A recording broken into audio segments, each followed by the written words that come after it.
Hello and welcome to our next module, upon which we're going to talk about one of my favorite areas, which is nonverbal communication and interpersonal interactions. In this section, we're going to talk about nonverbal communication and language, communicating with and without words. Let's begin. Most people think of nonverbal communication as communication without words.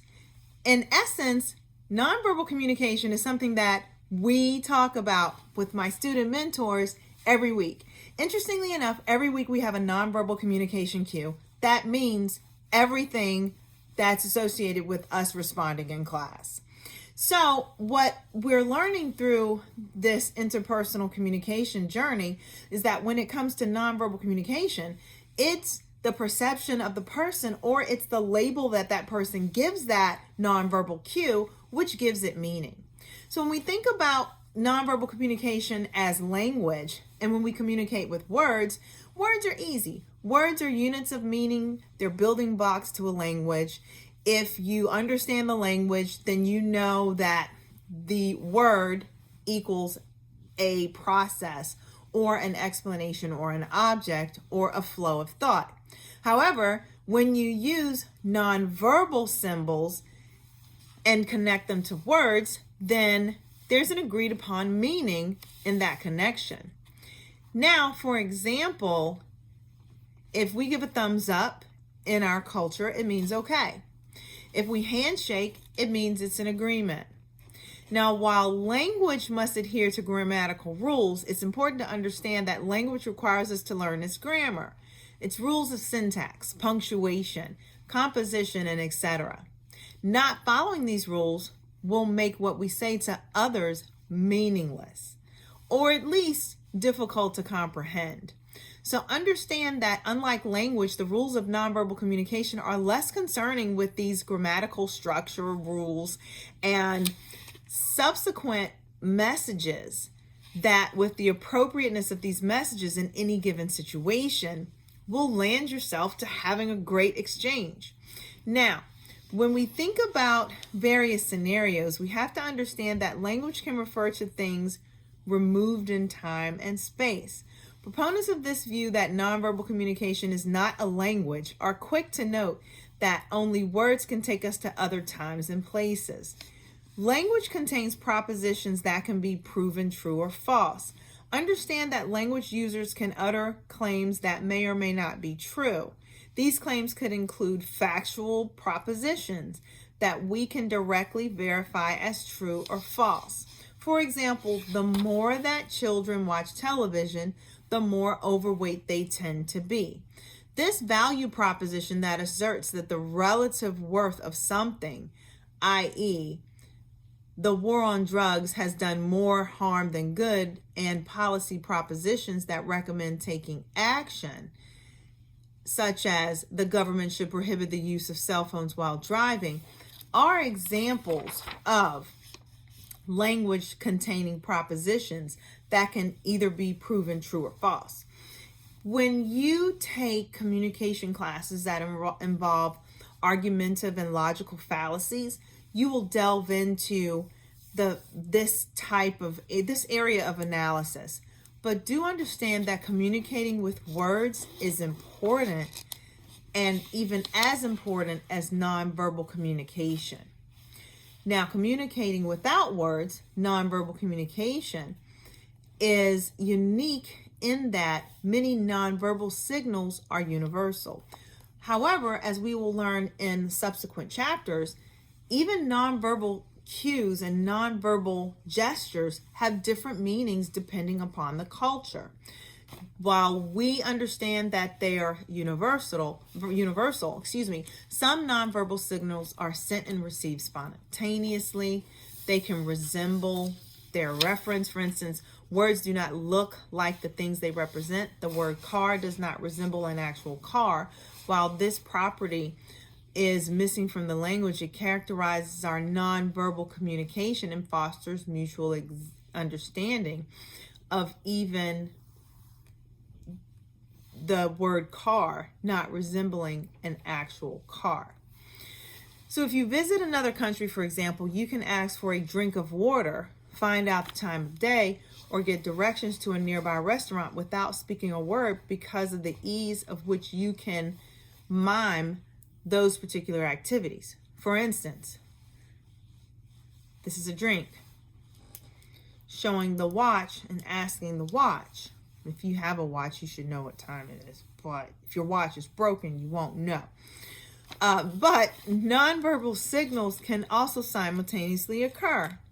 So we've seen the importance of communicating with words and without words. Next, let's talk about the development of nonverbal communication skills. The development of nonverbal communication skills occurs when we are young.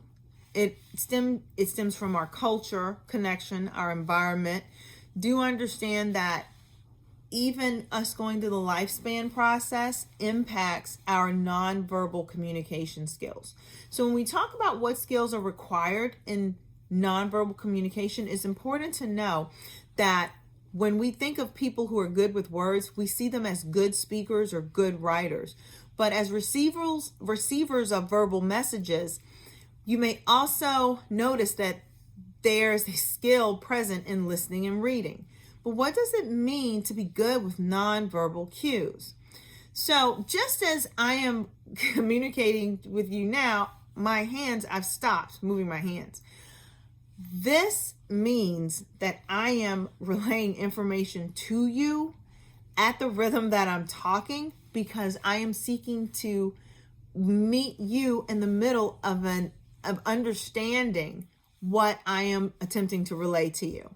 This is a nonverbal communication with my hands. Also know that it's important to know that there is this distinction between simple skills and complex skills when even decoding or encoding my movement of my hands just a second ago. So understand that simple encoding skills are, by researchers and scholars' opinions, are primarily single channel skills that involve the accurate transmission of messages, such as when our facial expressions are easy to read and our gestures send the intended message. Now, when we think about sending messages spontaneously, that's one of two simple encoding skills. The other part of this is sending messages deliberately. So let me give you an example. An example of a message that's given or delivered spontaneously is, for instance, when these signals are not inhibited, modified, or simulated in some way, they express our true identity, feelings, and intentions. Gray hair signals our age. It used to, but now I have to correct this. Now we have people in their 20s dyeing their hair gray. It looks absolutely fantastic. But we also used to label voice quality signaling gender. When I talk about how fast communication is changing, communication and the theories and the notions are changing faster than this brand new book that I'm reading and I'm using to support these modules. Like, when I'm going to read to you exactly what the sentence says. It says, gray hair signals our age, voice quality signals our gender, gaze avoidance signals our attitude or personality, and facial expressions signal our emotions. I have to clarify this because I know 20-year-olds who dye their hair gray, and it's absolutely fire. Voice quality doesn't always signal gender, because now people don't identify with the gender and the voice label that has been given historically to that particular gender. Gaze avoidance signals our attitude or personality? Maybe not, because sometimes I give a side eye because I like the shoes she has on. No attitude, no personality. I'm just peeping those shoes. And facial expressions signal our emotions. That's where sometimes we make person perceptions and we're wrong. Because if someone has a facial expression, it may not be the label that you give to it. So understand that while these encoding messages are there, and whether it is sending messages spontaneously, or sending messages deliberately. It's super important that you have to understand the perception you're bringing to the conversation, the stereotypes you're bringing to the exchange process, and all of that relates to encoding and decoding skills when it comes to nonverbal communication. Complex encoding skills, adapting to the demands of the situation, is one of the most important yet difficult nonverbal skills we learn. When we have to adapt to the situation, sometimes we have to ask questions. We have to ask clarifying questions. For instance, when I stand and cross my arms and I'm listening, people have given this the label that you don't care, it's nonchalant. Not true. Sometimes your girl is just cold, okay? Or sometimes I just want to be comfortable and I just want to kind of hug myself. When you fold your arms, if you do it the right way, you're hugging yourself. So it's not necessarily that you have an attitude or that you're not receiving the exchange of information well. So do know that it is a complex process, and do also know that sometimes people do things, but they really don't mean to relay that in the exchange of nonverbal cues. Something else to also note that's super important, and it's why it's important also to understand that person, is that you have to be brilliant at decoding. Stay on decoder mode at all times, because your perception of that moment may be wrong. So just as well as you're encoding, it's important to decode. So if we haven't confused the nonverbal ideology of communication up in this module, let me make sure that I finish the confusion. Development of nonverbal communication skills. We're born with the capacity to communicate with words or with noises. However, the development of our nonverbal communication skills starts in our formative years. Interestingly enough, as we progress through the lifespan cycle, we build upon nonverbal communication. If we are in a situation where we see one child poke their lip out, hold their head down, and we've given this action a label of being unhappy with the outcome, not happy with the situation, and not happy that we've had our way.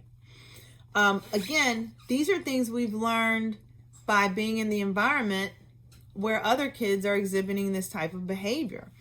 But as we grow up and we go through these stages, do understand that we develop vocal expressions, facial expressions, gauge touch, the need for personal space, or the use of personal space in our nonverbal communication exchanges, as well as gestures. Even the tonation is super important. If you haven't noticed that the 5 people you hang with, you also start sharing nonverbal communication cues. You do the same exact thing that they do, and they start doing the same exact thing that you do in nonverbal communication. So do know that it's important in understanding that the simple encoding and decoding skills and the process of in understanding nonverbal communication moves through your lifespan, and it focuses on vocal, facial expressions, gauge touch, personal space, and gestures. Well, I want to thank you for joining me in this module. Oh, did I just give you a nonverbal communication? So let's think about it. Does that mean I'm tired? Does that mean I am excited that this module is over with? Or if you know me, that means I have so much more to say, but I don't want this video to be an hour long, because then I can't chop it up, edit it the right way, and upload it to YouTube. So let our judgments be our judgments, and let us go to town and go crazy using nonverbal communication. Thanks again for joining me in this module. I can't wait to see you in the next. Bye for now.